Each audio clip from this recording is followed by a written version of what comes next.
मनरेगा आपकी विफलताओं का जीता जागता स्मारक है। आजादी के 60 साल के बाद आपको लोगों को गड्ढे खोदने के लिए भेजना पड़ा। ये आपकी विफलताओं का स्मारक है और मैं गाजे बाजे के साथ इस स्मारक का ढोल पीटता रहूंगा। उसके बाद उन्होंने जो बात की कि जो कांग्रेस की यूपीए सरकार थी वो तो हमारे लिए गड्ढे छोड़ के गई और वो हम अब भर रहे हैं। मैं उनसे कहना चाहूंगा कि 2004 में बीजेपी की सरकार जब चली गई वाजपेयी जी की, तो पर कैपिटा इनकम सिर्फ 24,000 रुपए थी और हम लोग जब मनमोहन सिंह जी की सरकार थी, कांग्रेस की सरकार थी, यूपीए की सरकार थी, तब पर कैपिटा इनकम 70,000 रुपए पर कैपिटा इनकम थे प्रत्येक व्यक्ति के। 2014 में जब हमने सरकार छोड़ी तो जो हमारा ऋण था, डेब्ट था, कर्ज था, वो 50 लाख करोड़ रुपए था।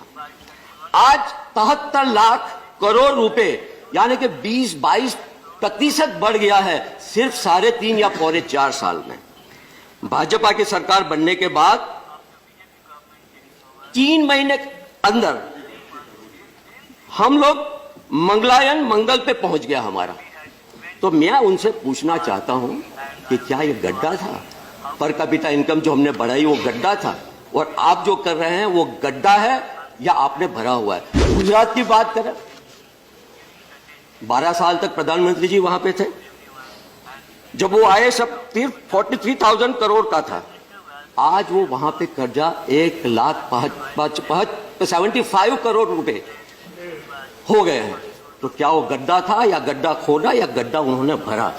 तो जब ये गड्ढे की बात कर रहे हैं तो हम ये कह सकते हैं कि कांग्रेस हमेशा जो बीजेपी की सरकार गड्ढे खोद के गई है वो भरते हैं और ये जब आते हैं ये गड्ढे खोदते हैं। तो मैं उनको कहना चाहूंगा कि सरकार बना लेना तो बहुत आसान है, नजर नजर में उतरना कमाल होता है। नजर नजर में उतरना कमाल होता है, नफस नफस पे बिखरना कमाल होता है। बुलंदी पे पहुंचना कोई कमाल नहीं, लेकिन बुलंदी पे ठहरना कमाल होता है। इनके पास सिर्फ एक ही मंत्र है, कांग्रेस और कांग्रेस गांधी परिवार को किस तरह से गाली दी जाए और बदनाम किया जाए। एलओपी ने बहुत कुछ कहा, लेकिन मैं सरदार पटेल का जो कोट है वो कोट में यहां करना चाहूंगा। सरदार पटेल का नाम तो भूल ही गए क्योंकि बच्चों के प्रति उनको जरा ज्यादा ही स्नेह है और मेरी भी सरनेम पटेल है तो मेरे प्रति भी ज्यादा ही स्नेह है। हार्दिक पटेल के प्रति भी ज्यादा ही स्नेह है और पूरी पटेल कम्युनिटी के लिए उनको ज्यादा स्नेह है। लेकिन सरदार पटेल ने यह कहा था कि blaming other is the laziest thing to do, working hard to make difference is the toughest thing to do, the lazy ones normally choose the first option, I don't. कौन कह रहे हैं? सरदार पटेल कह रहे हैं। अब उनका नाम तो इस्तेमाल करते हैं वोट लेने के लिए, गांधी जी के लिए, लेकिन वो जो कह रहे हैं उनको सुनना नहीं है। अब ये लोग कह रहे हैं कि कांग्रेस बहुत ही करप्ट, भ्रष्टाचार किया, ये किया, वो किया। इनका जवाब तो इन्होंने दे दिया। लेकिन अगर आप बहुत ही ईमानदार हैं, सरस्वती हरिश्चंद्र है, तो फिर आरटीआई जो है उसको क्यों आप वीक कर रहे हैं? आरटीआई का जो बजट था वो घटा के 60% घटा दिया। अगर आप बहुत ही ईमानदार है तो लोकपाल क्यों लेके नहीं? वो तो लाना नहीं है। तो मैं ये कहना चाहता हूं कि जो क्लेम कर रहे हैं, जो दावा कर रहे हैं, असल में हकीकत कुछ और है और मार्केटिंग के लिए कुछ और है।